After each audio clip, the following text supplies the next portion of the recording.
खूनी train, episode 9, bogie number 14। नमस्कार दोस्तों, पिछले एपिसोड में आपने सुना कि कैसे कालरात्रि एक्सप्रेस अब केवल पटरियों तक सीमित नहीं रही, बल्कि रिया की रूह और उसके घर के आईनों तक पहुंच चुकी है। आर्यन, जो कभी एक निडर पत्रकार था, अब उस शैतानी ट्रेन का नया ड्राइवर बन चुका है। रिया ने अपने घर के आईने में आर्यन और अंजलि को देखा और उसे एहसास हुआ कि प्लेटफॉर्म नंबर 0 अब दूर नहीं है। अब शुरू होता है वो मंजर जहां हकीकत का हर कतरा मौत के साए में तब्दील होने वाला है। आज की रात साधारण नहीं है। आज की रात विलापुर के उस पुराने घाव के फिर से हरा होने की रात है। शहर की रात आज कुछ ज्यादा ही भारी थी। ऐसा लग रहा था जैसे आसमान से बारिश नहीं, बल्कि किसी मरे हुए इंसान की ठंडी और सड़ी हुई आहें गिर रही हों। हवा में एक अजीब सी भारीपन थी, जैसे अदृश्य जंजीरें हर तरफ फैली हों। रिया अपने कमरे के बीचों बीच पत्थर की मूरत बनी खड़ी थी। उसकी सांसें इतनी तेज चल रही थी कि कमरे का सन्नाटा भी उन आवाजों से कांप रहा था। कमरे का तापमान अचानक इतना गिर गया था कि उसकी खून धुएं की तरह बाहर निकल रही थी। खिड़की के शीशों पर अंदर की तरफ से बर्फ जमने लगी थी, लेकिन वह सफेद बर्फ नहीं थी, बल्कि मटमैली और बदबूदार थी। उसे ऐसा महसूस हो रहा था जैसे वह अपने बेडरूम में नहीं, बल्कि किसी पुरानी बर्फानी कब्र के अंदर खड़ी हो, जहां सदियों से सूरज की रोशनी न पहुंची हो। उसने कांपते हुए अपने सामने लगे उस विशाल नक्काशीदार आईने की ओर देखा। आईने के भीतर का नजारा अब केवल परछाई नहीं था, वो हकीकत को निगलने वाला एक ब्लैक होल बन चुका था। आर्यन, जिसका चेहरा कभी रिया के लिए आत्मविश्वास और सुरक्षा का सबसे बड़ा प्रतीक था, अब किसी भयानक और वीभत्स डरावनी फिल्म का सबसे घिनौना हिस्सा लग रहा था। आर्यन के चेहरे की बनावट बदल चुकी थी। उसकी दाहिनी आंख सॉकेट से बाहर की ओर लटकी हुई थी, जो एक पतली नस के सहारे झूल रही थी। बाईं आंख की जगह सिर्फ एक गहरा अनंत काला छेद था, जिसमें से हजारों छोटे छोटे सफेद कीड़े रेंगकर बाहर निकल रहे थे और उसके गालों पर रेंग रहे थे। आर्यन के चेहरे की खाल धीरे धीरे पिघलकर फर्श पर गिर रही थी, जैसे मोमबत्ती पिघलती है। हर गिरते हुए कतरे से चिर चिर की आवाज आ रही थी, जैसे शक्तिशाली तेजाब जमीन को जला रहा हो। आईने के भीतर से सड़न की ऐसी तीव्र गंध आ रही थी कि रिया का दम घुटने लगा। आर्यन भाई, रुक जाइए, खुदा के लिए ये सब बंद कीजिए, ये अब नहीं हो सकते। रिया की आवाज उसके गले में ही घुट गई। उसकी चीख बाहर निकलने का रास्ता नहीं ढूंढ पा रही थी। तभी आईने की ठंडी सतह से काला गाढ़ा खून रिसने लगा। वो साधारण खून नहीं था, वो किसी तड़पती हुई रूह का काला अर्क था, जो धीरे धीरे फर्श पर बिछी सफेद मखमली कालीन को सोख रहा था।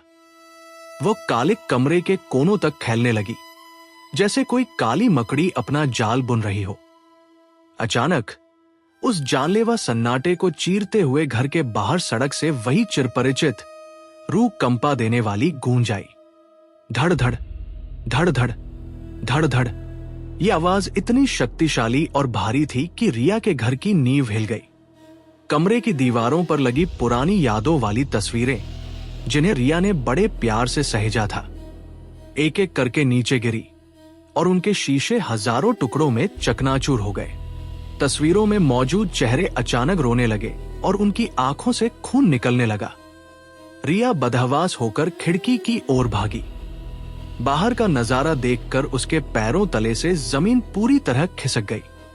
उसकी पुरानी सफेद कार, जिसे वो और आर्यन अक्सर शहर की भीड़ भाड़ से दूर लंबी सैर पर ले जाते थे, जो उनके हंसते खेलते बीते कल की गवाह थी, अब सड़क के बीचों बीच खड़ी थी। लेकिन वो अब कार नहीं रही थी, वो एक जीवित राक्षस में बदल रही थी। कार के भीतर से लोहे के फटने और हड्डियों के टूटने जैसी आवाजें आ रही थी। चर चर कड़क। कार की बॉडी किसी रबर की तरह धीरे धीरे फैल रही थी। उसका सफेद रंग काला पड़ता जा रहा था और लोहा पिघलकर लंबा हो रहा था। कार के रबर के टायर अचानक अंदर की ओर धंस गए और उनकी जगह से विशाल, जंग लगे हुए भारी लोहे के पहिए बाहर निकले। उन पहियों ने जैसे ही हरकत की, उन्होंने सड़क के डामर को किसी आरी की तरह काट दिया। कार की छत ऊपर की ओर खिंचती चली गई, जैसे आसमान में बैठा कोई अदृश्य दैत्य उसे डोरियों से खींच रहा हो। खिड़कियां लंबी हो गई और उनके पीछे लोहे की सलाखें लग गई। देखते ही देखते वह छोटी सी कार एक विशाल, डरावनी और लोहे की बोगी में तब्दील हो गई। Bogie number 14। बोगी के ऊपर एक जंग लगा हुआ लोहे का बोर्ड लगा था, जिस पर नीली अलौकिक रोशनी में किसी ने अपने नुकीले नाखूनों से खुरचकर लिखा था, आरक्षित, आर्यन सिन्हा, मृत्यु का अंतिम स्टेशन। बोगी के दरवाजों के गैप से काला गाढ़ा धुआं उबल उबल कर निकल रहा था। खिड़कियों के टूटे हुए शीशों के पीछे से हजारों तड़पती हुई रूहों के नीले और पीले हाथ बाहर निकलने की कोशिश कर रहे थे, जैसे वे रिया को अपनी ओर बुला रहे हों। रिया को महसूस हुआ कि उसके शरीर का अब खुद पर कोई नियंत्रण नहीं रहा। उसके पैर अपने आप हिलने लगे। कोई अदृश्य, ठंडी और सड़े हुए मांस जैसी बदबूदार ताकत उसे नीचे सड़क की ओर चुंबक की तरह खींच रही थी। वो अपना पैर रोकना चाहती थी, वो जमीन को पकड़ना चाहती थी, पर उसके होंठ सिल गए थे और शरीर किसी कठपुतली की तरह व्यवहार कर रहा था। वो अपने घर के मुख्य दरवाजे से बाहर निकली। जैसे ही उसके नंगे पैर सड़क पर पड़े, उसे एक भयानक एहसास हुआ। सड़क अब डामर की काली और चिकनी सतह नहीं थी। सड़क अब इंसानी खोपड़ियों और पसलियों के चूरे से बनी थी। हर कदम पर कचर-कचर की आवाज आ रही थी, जैसे वो सूखे पत्तों पर नहीं, बल्कि किसी के कंकाल पर चल रही हो। जैसे जैसे वो बोगी नंबर 14 के करीब पहुंच रही थी, उसे सड़े हुए मांस, पुराने कोयले और जलते हुए गंधक की ऐसी तीव्र दुर्गंध आई कि उसका जी मिचलाने लगा और वो सड़क पर ही उल्टियां करने लगी। लेकिन वह ताकत उसे रुकने नहीं दे रही थी। बोगी का लोहे का भारी दरवाजा, जिस पर पुराने खून के धब्बे सूखे हुए थे, किसी भूखे अजगर के मुंह की तरह धीरे से खुला। अंदर से एक ऐसी बर्फीली और भयावह हवा निकली जिसने रिया के शरीर में बहते गर्म खून के प्रवाह को क्षण भर के लिए रोक दिया। आर्यन भाई, खुदा के लिए रुक जाइए, मत बुलाइए मुझे, रिया ने अपनी आखिरी बची हुई मानसिक ताकत जुटाकर पुकारा, पर उसकी आवाज उस बोगी के अंधेरे में कहीं खो गई। बोगी के अंदर कदम रखते ही रिया को लगा कि वो किसी दूसरी ही दुनिया में आ गई है। ये किसी ट्रेन का डिब्बा नहीं, बल्कि एक चलता फिरता यातना गृह था। बोगी की छत से लोहे की मोटी मोटी और जंग लगी जंजीरें लटक रही थी। हर जंजीर के निचले सिरे पर एक कटी हुई इंसानी खोपड़ी लटकी थी, जिसकी आंखों की पुतलियां अभी भी जिंदा थी और रिया की हर हरकत पर नजर रख रही थी। फर्श पर कालीन या फर्श नहीं था, बल्कि एक काला, गाढ़ा और चिपचिपा तरल बिछा था जो रिया के टखनों तक आ रहा था। वह तरल किसी दलदल की तरह उसे नीचे खींच रहा था। बोगी की दीवारों पर हजारों चेहरे उभरे हुए थे। वे मुसाफिर जो पिछले 40 सालों में विलापुर के उस अभिशप्त जंक्शन से गायब हुए थे। उनके मुंह खुले थे, पर उनसे आवाज नहीं निकल रही थी। केवल एक अनंत चीख का एहसास था। जैसे ही रिया पूरी तरह अंदर गई, पीछे से भारी लोहे का दरवाजा एक भयानक धमाके के साथ बंद हो गया, जैसे किसी ने कब्र पर पत्थर रख दिया हो। पूरे कमरे की लाइटें एक झटके में बुझ गई। अब वहां केवल एक नीली और बीमार सी रोशनी बोगी के सबसे आखिरी छोर पर जल रही थी। रिया घिसटते हुए उस रोशनी की ओर बढ़ी। बोगी के सबसे पिछले हिस्से में, जहां आमतौर पर गार्ड की सीट होती है, वहां कोई बैठा था। वो आर्यन था, पर उसे देखकर रिया की रूह कांप गई और उसका दिल जैसे धड़कना भूल गया। आर्यन अब एक इंसान नहीं, बल्कि एक हिमंगशीन का भयानक संकर बन चुका था। उसके पूरे नंगे बदन में लोहे के मोटे मोटे गर्म तार धंसे हुए थे। उसके हाथों की उंगलियां काट दी गई थी और उनकी जगह लोहे की लंबी लंबी सुइयां फिट कर दी गई थी, जो सीधे बोगी के कंट्रोल पैनल के सर्किट के अंदर घुसी हुई थी। हर बार जब वह पैनल को छूता, उसके शरीर के माध्यम से बिजली की तरंगे दौड़ती और वो दर्द से कांप उठता। उसका सीना बीच से किसी आरी से चीरा हुआ था। उसके धड़कते हुए मांसल दिल की जगह अब एक छोटा सा पीतल का गियर लगा था जो लगातार घूम रहा था। टिक टिक टिक, टिक टिक टिक। उसकी सांसों से ऑक्सीजन नहीं बल्कि काला धुआं और चिंगारियां निकल रही थी। आर्यन भाई, ये क्या कर दिया इन्होंने आपके साथ? रिया फूट फूट कर रोने लगी। आर्यन ने बहुत धीरे से अपना भारी सिर ऊपर उठाया। उसकी आवाज अब इंसानी नहीं रही थी, वो किसी धातु के रगड़ने जैसी फटी हुई थी। भाग जाओ रिया, काल भैरव ने मेरा वजूद ही सोख लिया है। मैं अब इस ट्रेन का एक नगण्य पुर्जा हूं। मेरी यादें जो कभी मुझे सुकून देती थी, वे अब इस शैतानी इंजन का कोयला बन चुकी है। हर बार जब ये ट्रेन पटरी पर दौड़ती है, मेरी रूह के टुकड़े होते हैं। तभी बोगी की दीवारों पर उभरे वे हजारों चेहरे एक साथ रोने लगे। उनकी सामूहिक चीखें किसी हाई वोल्टेज ट्रेन की सीटी की तरह रिया के कानों के पर्दों को फाड़ने लगी। अचानक छत की एक जंजीर से अंजलि की रूह किसी मकड़ी की तरह तेजी से नीचे उतरी। अंजलि का चेहरा अब पूरी तरह सड़ चुका था। उसकी नाक की जगह केवल 2 छेद थे। उसके होंठ गायब थे, जिससे उसके पीले और नुकीले दांत हमेशा एक डरावनी मुस्कान में दिख रहे थे। उसकी जुबान एक काले सांप की तरह लंबी थी जो लगातार बाहर लपलपा रही थी। उसने वही साड़ी पहनी थी जो उसने एक्सीडेंट के दिन पहनी थी, पर अब वो खून और कीचड़ से लथपथ थी। टिकट दिखाओ मुसाफिर। अंजलि की आवाज ऐसी थी जैसे किसी पुराने रेडियो पर कई स्टेशन एक साथ बज रहे हों। बोगी नंबर 14 में मुफ्त सफर की इजाजत नहीं है। यहां बैठने की कीमत तुम्हारी आखिरी खुशी और तुम्हारी आखिरी याद। क्या तुम वह देने को तैयार हो? अंजलि ने अपने लंबे लोहे जैसे सख्त नाखूनों को रिया की कोमल गर्दन की ओर बढ़ाया। रिया ने पीछे हटने की कोशिश की, पर फर्श के उस काले दलदल ने उसके पैरों को जकड़ लिया था।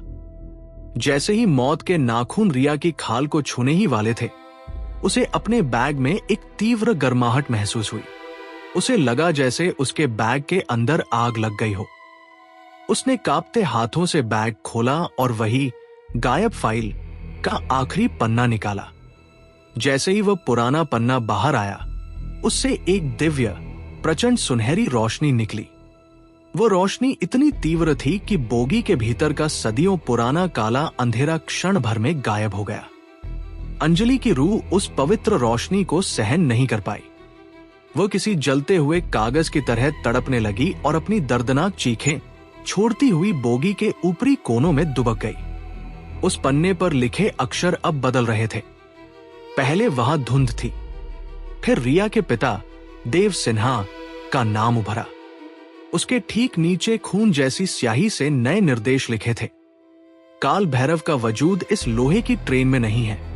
इसका अंत उस तांत्रिक की हवेली के गुप्त रक्त कुंड में छिपा है, जहां 40 साल पहले शैतानी अनुष्ठान अधूरा छोड़ दिया गया था। जब तक वो कुंड जीवित है, कालरात्रि एक्सप्रेस कभी नहीं रुकेगी। आर्यन ने अपनी जंजीरें खींचते हुए दर्दनाक कराह के साथ कहा, रिया सुनो, मेरी बात गौर से सुनो। विलापुर स्टेशन के पीछे, जहां पुरानी पटरियां झाड़ियों में खत्म होती हैं, वहां एक घना काला जंगल है। उस जंगल के ठीक बीचों बीच वो हवेली है। वही काल भैरव का असली शरीर है। ये ट्रेन तो केवल उसका एक भ्रम, उसकी एक परछाई है। तुम्हें वहां जाना होगा। उस कुंड में मेरा और अपना खून मिलाकर उस अनुष्ठान को उल्टा करना होगा। तभी हम आजाद होंगे। तभी पूरी बोगी किसी भूकंप की तरह जोर जोर से हिलने लगी। शू शू कू। ट्रेन की रफ्तार अब हजारों मील प्रति घंटे की हो चुकी थी। खिड़की के बाहर अब शहर की इमारतें या सड़कें नहीं थी। वहां केवल एक अनंत गहरी काली खाई थी और पटरियां किसी जादुई धागे की तरह हवा में तैर रही थी। काल भैरव का एक विशाल साया, जिसकी हजारों आंखें बोगी की हर खिड़की से झांक रही थी, ऊपर मंडराने लगा। उसकी हंसी से बोगी की लोहे की चादरें फटने लगी। समय का चक्र पूरा हुआ। काल भैरव की गूंज ने बोगी के सारे शीशे एक साथ तोड़ दिए। टूटे हुए शीशों के टुकड़े हवा में तैरने लगे और रिया के शरीर को काटने लगे। आर्यन के शरीर में धंसे लोहे के पाइप अब और भी गहरे उतरने लगे, जिससे उसका बचा खुचा इंसानी मांस भी मशीन में पिसने लगा। वह दर्द के उस चरम पर था जहां से कोई वापस नहीं आता। रिया, अब और इंतजार मत करो। अगर तुम अभी नहीं कूदी तो तुम भी इस ट्रेन का एक पुर्जा बन जाओगी। कूदो अभी। आर्यन ने अपनी आखिरी बची हुई इच्छा शक्ति और इंसानी ताकत को समेटा और इमरजेंसी एग्जिट का भारी लाल हैंडल अपनी उंगलियों की जगह लगी सुइयों से घुमाया। दरवाजा एक धमाके के साथ खुल गया। बाहर केवल एक अनंत काला शून्य था। मैं तुम्हें फिर मिलूंगा रिया, तांत्रिक की हवेली में, या तो मुक्ति के साथ या मौत के साथ। रिया ने अपनी आंखें जोर से बंद की और उस ठंडी काली मौत की आगोश में छलांग लगा दी। उसे महसूस हुआ कि उसका शरीर हजारों फीट नीचे गिर रहा है। ठंडी हवा उसकी त्वचा को छील रही थी। तभी उसे एक जोरदार बिजली जैसा झटका लगा और सब कुछ सफेद हो गया। जब रिया की आंखें धीरे से खुली, वो विलापुर स्टेशन के उसी पुराने सड़े हुए और वीरान प्लेटफॉर्म पर पड़ी थी। आसमान से बरसती वह काली बारिश अब रुक चुकी थी, लेकिन कोहरा इतना घना था कि वो खुद के हाथ भी नहीं देख पा रही थी। उसके हाथ में वह गायब फाइल का पन्ना अब भी था, लेकिन वह अब पूरी तरह राख की तरह काला पड़ चुका था। उसने कांपते हुए उठकर अपने पीछे मुड़कर देखा। प्लेटफॉर्म के ठीक पीछे उन घने और सूखे हुए काले पेड़ों के बीच एक पुरानी हवेली का नुकीला शिखर दिखाई दे रहा था। उस हवेली की टूटी हुई खिड़कियों से एक बीमार सी नीली रोशनी बाहर आ रही थी, जैसे कोई शैतान उसे अपनी उंगली से इशारा करके बुला रहा हो।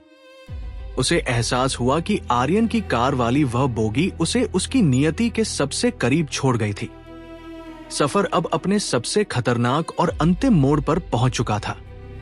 काल भैरव की असली शक्ति, उसका मूल केंद्र अब रिया के सामने था। क्या रिया उस हवेली के अंदर जाने की हिम्मत जुटा पाएगी?